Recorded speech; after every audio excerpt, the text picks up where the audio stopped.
Hello and welcome back to the official YouTube channel of एमकेट launch India. और आज इस वीडियो में हम देखेंगे कि वॉक्सवैगन पासाट 2013 के अंदर आप गाइडेड फंक्शन किस तरह से परफॉर्म कर सकते हो अगर आपने डीएसजी ट्रांसमिशन के बेसिक सेटिंग्स अगर आपको रीलर्न करवाने हो।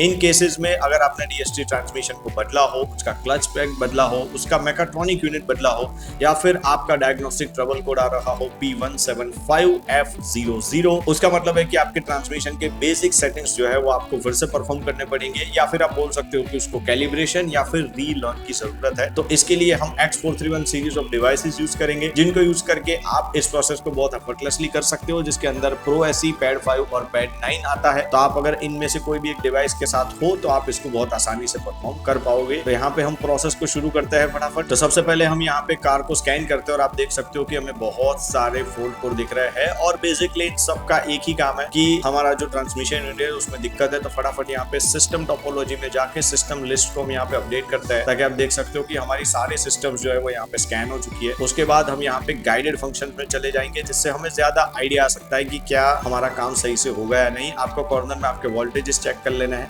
अगर वो बहुत लो है तो आप ये काम परफॉर्म ना करें। यहाँ पे मैन्युफैक्चरर में वॉक्सवैगन सिलेक्ट करेंगे, गाड़ी के अंदर पासाट 2011 है वो सिलेक्ट कर लेंगे, मॉडल के अंदर सेडान सिलेक्ट कर लेंगे, इंजन में हमारे पास जो इंजन है मोटरॉनिक वाला उसको सिलेक्ट कर लेंगे और फिर यहाँ पे स्टार्ट करेंगे।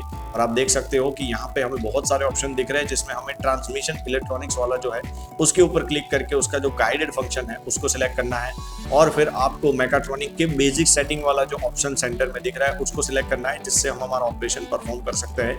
इसको जब आप क्लिक करोगे तो पूरी प्रोसेस होगी और आपको कुछ डिस्क्रिप्शन दिखाएगा। अब ये जो चीजें है ये करने के बाद आपको नीचे कंटिन्यू कंप्लीट का जो बटन है उसको क्लिक करना है। अगर आप इस चीजों को सही से करोगे तो आपको नेक्स्ट स्टेप दिखेंगे। उसके बाद आपको फिर से कुछ चीजें दिखेगी, जो चीजें आपने अगर की है तो ही आपको कंटिन्यू कंप्लीट करना है। तो जी हाँ, हमने इनमें से अगर एक चीज की होगी तो ही हमें ये चीज करनी है। और यहाँ पे हम एग्जांपल ले लेते हैं कि हमारे पास P175F00 का DTC कोड आ रहा है और इसलिए हम यहाँ पे कंटिन्यू कंप्लीट का बटन दबाते हैं। अब यहाँ पे दिख रहा है कि अगर पूरा का पूरा ट्रांसमिशन रिप्लेस हुआ है तो आपको कोई बेसिक सेटिंग नहीं करना है, पर अगर आपने कोई पर्टिकुलर पार्ट रिप्लेस किया है या फिर आपका कंट्रोल मॉड्यूल में चेंजेस है तो आपको ये प्रोसेस करनी पड़ेगी। और यहाँ पे हम ओके बटन प्रेस कर देते हैं। अब यहाँ पे दिख रहा है कि आपको क्या करना है। तो हमारे पास 4 ऑप्शन है। पहला पूरा इंस्टॉलेशन इंफॉर्मेशन रीसेट करना है, दूसरा ट्रांसमिशन के बेसिक सेटिंग्स चेंज करने हैं, तीसरा ट्रांसमिशन का एडेप्टेशन ड्राइव करना है और लास्ट में कैंसिल करना है। लेकिन हमें 2 नंबर सिलेक्ट करना है क्योंकि हमें बेसिक सेटिंग्स जो है उसे परफॉर्म करना है। तो 2 नंबर का जो बटन है उसे यहाँ पे नीचे हम क्लिक कर लेंगे और फिर प्रोसेस स्टार्ट होगी। और ये देखिए यहाँ पे पूछ रहा है कि आपको करना है, हम यस क्लिक कर लेंगे। अब यहाँ पे आपको कुछ टास्क दिए है कि आपको पार्किंग ब्रेक देना है, इंजन ऑफ करके इग्निशन को ऑन करना है और फिर कंटिन्यू देना है। तो फटाफट ये सब चीजें कर लेते हैं। पोजीशन लीवर जो है उसकी पी पे लाके उसके बाद यहाँ पे जितनी भी चीजें आपको डिस्क्रिप्शन में दिखा रहे हैं वो चीजें आपको करती जानी है। और वो चीजें करते करते आपको नीचे कंटिन्यू कंप्लीट का जो बटन है उसे प्रेस करते जाना है।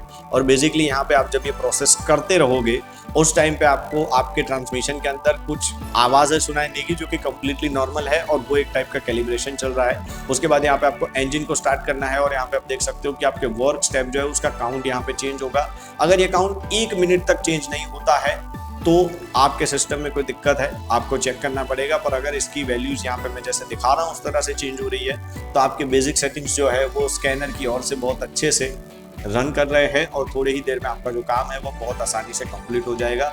ये चीज़ कम्युनिकेशन के ऊपर डिपेंड करती है। तो आपका इंटरनेट अगर सही है तो ये बहुत आसानी से हो पाएगा।